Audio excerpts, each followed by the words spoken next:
Assalamualaikum warahmatullahi wabarakatuh.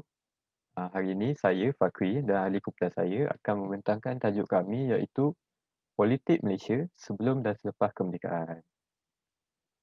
Jadi ini adalah ahli kumpulan kami, Akilah, Luqman, Haziq, Daniel dan saya.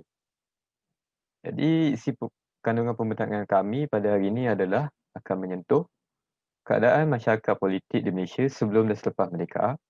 Kedua adalah parti-parti politik di Malaysia sebelum dan selepas merdeka dan juga hubungan etnik dalam politik Malaysia. Jadi tanpa membuang masa, saya mulakan dulu dengan sistem politik Malaysia. Seperti mana kita tahu, sistem politik di Malaysia yang kita guna pakai sekarang adalah sistem demokrasi berparlimen. Jadi apa itu demokrasi? Demokrasi ini adalah kebebasan membuat pilihan di mana rakyatnya berhak memilih pemerintah yang akan mentadbir negara mereka melalui undian dalam pilihan raya. Jadi, apa bezanya dengan demokrasi berparlimen pula? Demokrasi berparlimen ni pula adalah satu sistem perwakilan. Sama juga macam demokrasi tadi, rakyat berhak memilih pemimpin mereka dalam pilihan raya. Cuma beza dia, demokrasi berparlimen mempunyai badan parlimen. Apa itu ciri-ciri sistem pemerintahan demokrasi berparlimen ini? Dia memiliki 5 perkara, iaitu yang pertama adalah perlembagaan. Kita telah tahu perlembagaan ini adalah undang-undang tertinggi di dalam Malaysia. Iaitu ia juga menjadi dokumen rasmi dalam segala aspek pemerintahan negara dan juga segala undang-undangnya perlu dirujuk terlebih dahulu. Dalam perlembagaan juga telah diperuntukkan bahawa setiap negeri perlu memiliki satu raja, sultan atau yang dipertua untuk memerintah di peringkat negeri. Dan sistem itu dinamakan sistem raja berperlembagaan. Okey, di Malaysia terdapat 3 kuasa pemerintahan iaitu terbahagi kepada 3 badan. Yang pertama adalah Badan Perundangan, yang kedua adalah Badan Pelaksanaan, yang ketiga adalah Badan Kehakiman. Jadi dengan adanya demokrasi, adanya lah pilihan raya. Di pilihan raya ini macam apa saya terangkan tadi, di pilihan raya rakyat akan memilih dan mengundi pentadbir yang mereka idamkan. Dan yang terakhir, parti-parti politik. Okey, dengan adanya pilihan raya ini, adanya lah parti-parti politik. Parti-parti politik ini merupakan sekumpulan orang yang mempunyai ideologi politik yang ingin dicapai bersama. Jadi saya masuk ke topik baru. Topik yang pertama adalah keadaan masyarakat dan politik di Malaysia sebelum dan selepas merdeka.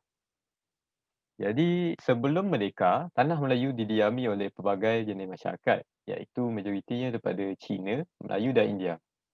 Pada ketika itu, sistem politik dan pemerintahan mereka telah teratur dan telah pun kukuh daripada sistem politik, sistem beraja dan sistem pemerintahan.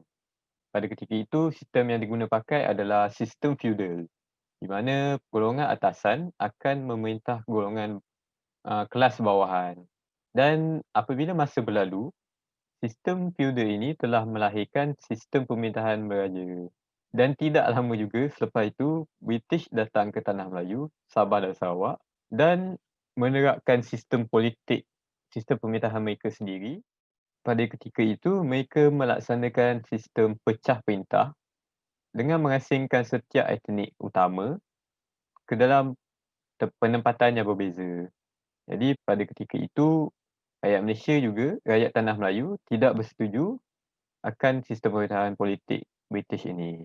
Dan antara sistem pemerintahan British ini adalah Malayan Union. Assalamualaikum dan salam sejahtera Ustazah. Saya Haziq Hilmi. Saya akan membentangkan tentang Malayan Union, keadaan masyarakat dan politik di Malaysia selepas merdeka, peristiwa 13 Mei 1969 dan juga kesan penjajahan British terhadap sistem politik di Malaysia. Pada tahun 1946, Tanah Melayu telah diletakkan di bawah sistem pentadbiran yang dikenali sebagai Malayan Union bagi menggantikan pemerintahan sementara iaitu Pentadbiran Tentera British atau BMA. Penubuhan Malayan Union ini telah meletakkan Tanah Melayu sebagai sebuah negeri naungan jajahan British sepenuhnya dengan diketuai oleh seorang Governor British. Antara faktor penentangan orang Melayu adalah penghapusan kedaulatan dan kuasa-kuasa Raja Melayu. Raja Melayu dan ahli Majlis Raja Melayu hilang kuasa, takhta dan maruah sebagai pelindung orang Melayu. Governor British berkuasa dalam pungutan zakat. Seterusnya, tamadun Melayu terhakis, sistem beraja tulisan Jawi dan bahasa Melayu terancam, ketuanan Melayu tercabar dan orang Melayu bimbang kehilangan tanah air. Selain itu, kerakyatan yang terlalu liberal. Kerakyatan Jusoli menggugat status quo orang Melayu sebagai pribumi. Jumlah masyarakat Melayu menjadi kecil akibat kemasukan imigran. Bukan itu sahaja, orang Melayu juga membantah tindakan Sir Harold MacMichael. Ini kerana beliau telah mengancam untuk menurunkan raja-raja Melayu daripada tahta jika tidak menerima Malayan Union. Keadaan masyarakat dan politik di Malaysia selepas merdeka. Malaysia masih lagi tidak seimbang walaupun telah mencapai kemerdekaan. Penguasaan ekonomi dan masalah hubungan antara kaum masih wujud kesan daripada dasar pecah dan perintah yang dijalankan oleh British sebelum kemerdekaan. Kerajaan telah berusaha untuk mencari strategi untuk memberi peluang kepada masyarakat Melayu supaya dapat melibatkan diri dalam sektor ekonomi negara. Pengisytiharan Malaysia dan kemasukan Singapura telah menyebabkan pertembungan Melayu-Cina. Rakyat Cina bertambah dan enggan mengiktiraf hak istimewa orang Melayu. Kaum Cina menentang penggunaan bahasa Melayu sebagai bahasa rasmi. Perkaitan antara PKM dan Cina telah menimbulkan rasa syak wasangka orang Melayu. Peristiwa 13 Mei 1969, Malaysia bergelut dengan ancaman komunis di samping perhubungan antara kaum yang lemah. Penjajahan Jepun dan pemerintahan British memupuk ketidakpercayaan antara kaum dan beberapa pertempuran kecil antara kaum berlaku. Pilihan raya di Sabah dan Sarawak telah ditangguhkan. Majlis Gerakan Negara telah ditubuhkan pada 17 Mei 1969. Tun Abdul Razak telah dilantik sebagai pengerusi Margiran. Konsep rukun negara telah diperkenalkan pada tahun 1970. Barisan Nasional telah ditubuhkan yang mempunyai 10 parti termasuk PAS pada 1971 atas inisiatif Tun Abdul Razak. Kesan penjajahan British terhadap sistem politik di Malaysia. Masyarakat Melayu tradisional merupakan masyarakat yang mempunyai sistem politik, ekonomi dan sosial yang teratur. Ia jelas dapat dilihat melalui beberapa contoh sistem politik dan kemasyarakatan Melayu tradisional yang telah wujud seperti Kerajaan Melayu Melaka. Sedikit sebanyak corak dan sistem pentadbiran telah berubah mengikut acuan barat dengan tertubuhnya sebuah negara yang mengamalkan corak pemerintahan demokrasi berparlimen dan raja berperlembagaan. Kesimpulannya jelas menunjukkan bahawa penjajahan British meninggalkan kesan yang begitu banyak yang bukan sahaja meliputi aspek politik tetapi juga turut memberi kesan kepada aspek ekonomi dan sosial di tanah Melayu. Jika dilihat, kesan penjajahan British ke atas sistem politik di tanah Melayu yang kini dikenali sebagai Malaysia masih diamalkan dan diwarisi walaupun selepas Malaysia mencapai kemerdekaan pada 31 Ogos 1957. Terima kasih Ustazah. Assalamualaikum warahmatullahi wabarakatuh dan selamat sejahtera Ustazah. Nama saya Luqman Hakim bin Razmi dan saya ingin membentangkan tentang parti-parti politik sebelum merdeka. So kita mulakan dengan UMNO.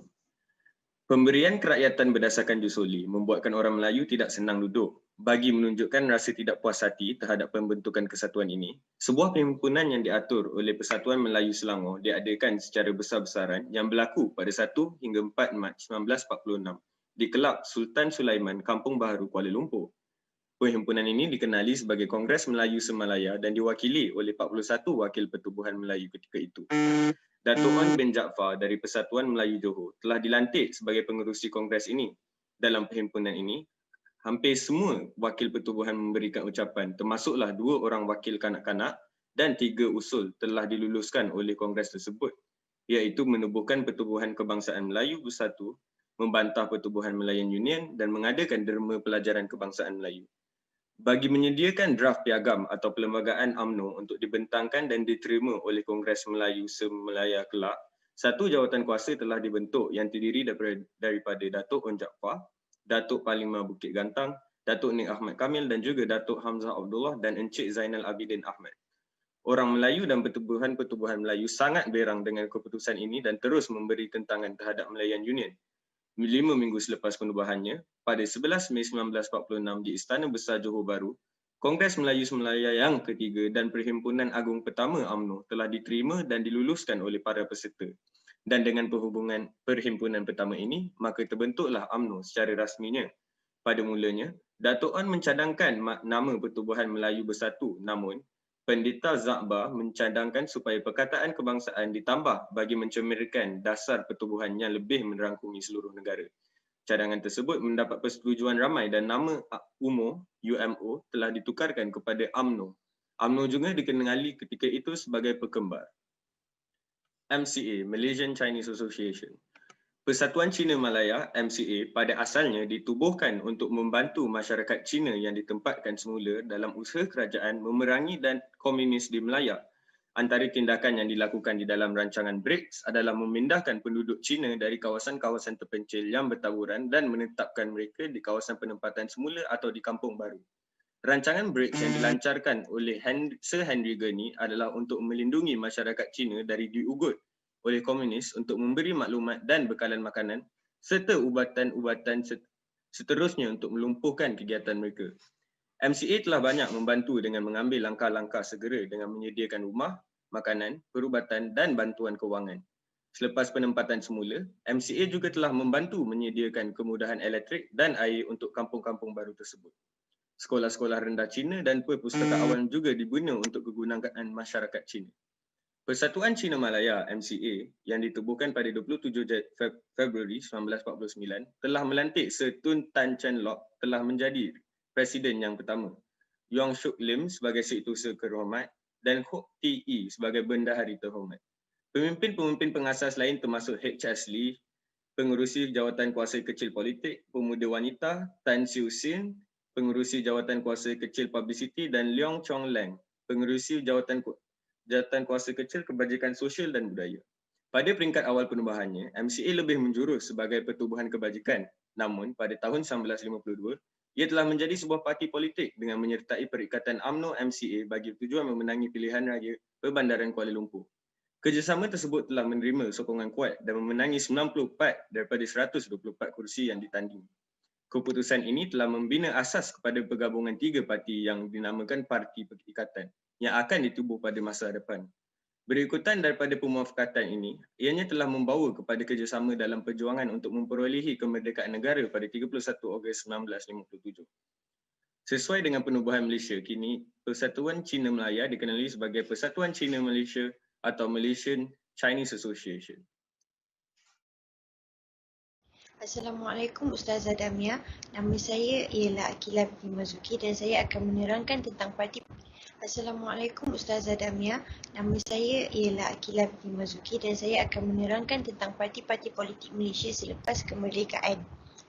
Antara parti-parti politik selepas kemerdekaan adalah Parti Tindakan Demokratik, Parti Keadilan Rakyat, Parti Semangat 46 dan juga Parti Gerakan Rakyat Malaysia.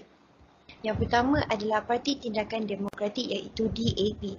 DAP merupakan parti sepian daripada Parti Demokratik Peti Singapura yang telah diluluskan pendaftaran pada 19 Mac 1966. Ia terkenal dengan konsep Malaysian Malaysia iaitu Malaysia untuk semua rakyat Malaysia.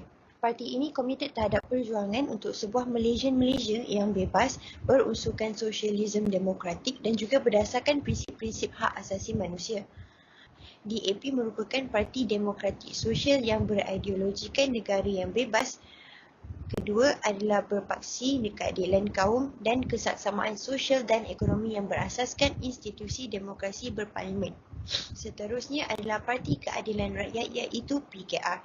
PKR ditubuhkan pada 2 September tahun 1998 dan ia merupakan parti yang ditubuh oleh sekumpulan NGO dan parti pembangkang yang dipanggil Gerakan Keadilan Rakyat Malaysia iaitu GERAK dan juga Pergerakan Keadilan Sosial iaitu ADIL. Ia merupakan sebuah parti pembangkang di bawah 7 buah negeri iaitu Perlis, Perak, Kedah, Sarawak, Pahang, Johor dan juga Melaka. PKR adalah parti yang mengambil alih sebuah parti kecil iaitu Ikatan Masyarakat Islam yang sedia ada dan dilancarkan pada 4 April 1999. Selain itu adalah Parti Semangat 46. Ia merupakan Parti Melayu Semangat 46 dan adalah parti sepihan UMNO.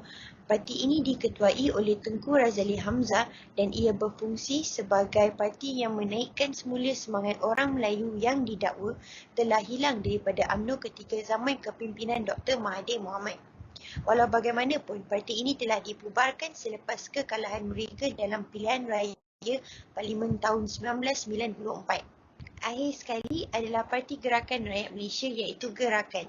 Gerakan merupakan sebuah parti politik di Malaysia yang dipimpin oleh Dato' Dr. Dominic Lau Ho Shai. Gerakan juga merupakan parti sepian Persatuan Cina Malaysia iaitu MCA dan ia merupakan komponen bagi Barisan Nasional yang merupakan parti pembangkang di peringkat persekutuan. Walau bagaimanapun, pada tarikh 23 Jun 2018, gerakan telah mengumumkan untuk keluar dari Barisan Nasional dan kekal sebagai parti bebas di dalam blok pembangkang. Parti ini juga tidak menubuhkan apa-apa bahagian di negeri Sarawak dan ia merupakan anggota Majlis Liberal dan Demokrat Asia. Assalamualaikum warahmatullahi wabarakatuh. Nama saya Muhammad Daniel bin Azman ingin menerangkan tentang topik saya iaitu hubungan etnik dalam politik Malaysia, cabaran dan langkah mengatasinya. Tidak boleh dinafikan lagi, parti politik di Malaysia memang kebanyakannya berorientasikan kepada arah parti-parti politik yang bersifat perkauman. Setiap kaum telah membina atau menubuhkan parti untuk kaum masing-masing. Seperti mana kita tahu, setiap parti politik ingin menjadi jago dalam memperjuangkan kepentingan dan hak kaum masing-masing. Di Malaysia kita dapat terdapat 3 contoh parti politik perkauman yang didominasikan oleh orang Cina iaitu MCA, Gerakan dan Democratic Action Party iaitu DAP. MCA menganggap kekuasaan politik dan hak istimewa orang Melayu telah digunakan untuk memperjuangkan agenda orang Melayu yang seterusnya menyebabkan penghakisan kepentingan masyarakat Cina. Seterusnya, Parti Gerakan selepas telah memenangi pilihan raya mereka di Pulau Pinang, parti ini telah membuatkan satu perhimpunan kemenangan mereka di Kuala Lumpur. Mereka telah masuk ke kawasan Melayu di Bandaraya dan ahli politik mereka telah mengejek orang Melayu. Seterusnya, Parti Gerakan.